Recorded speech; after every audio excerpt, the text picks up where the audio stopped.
সুনামগঞ্জের মাইজবাড়ি গ্রামে শত বছর ধরে চলে আসছে পরিবেশ বান্ধব নৌকা তৈরির ঐতিহ্য। এই গ্রামের প্রতিটি বাড়িতে রয়েছে নিজস্ব নৌকা তৈরির আলং বা কারখানা। বিস্তারিত দেখুন আবু বক্করের প্রতিবেদনে। এখানে কাঠ পুড়িয়ে বাকি এবং বিশেষ কৌশলের রাসায়নিক ছাড়া নৌকা তৈরি হয়, যা 4 থেকে 5 বছর পর্যন্ত টেকে এবং পরিবেশ দূষণ করে না। গ্রামের প্রবীণ আব্দুল খালেক জানান, বংশানুক্রমে এখানকার মানুষ নৌকা বানিয়ে জীবিকা নির্বাহ করেন। শিশু কিশোররাও দেখে দেখে কারিগর হয়ে ওঠে।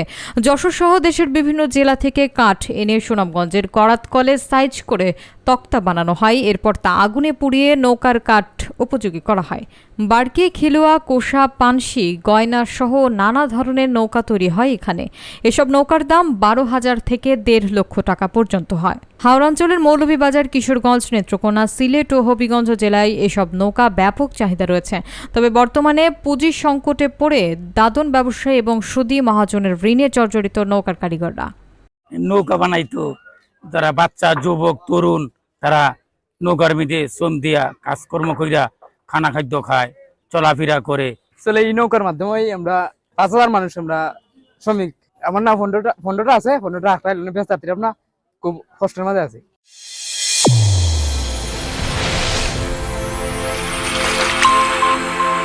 চ্যানেল A1 হৃদয়ের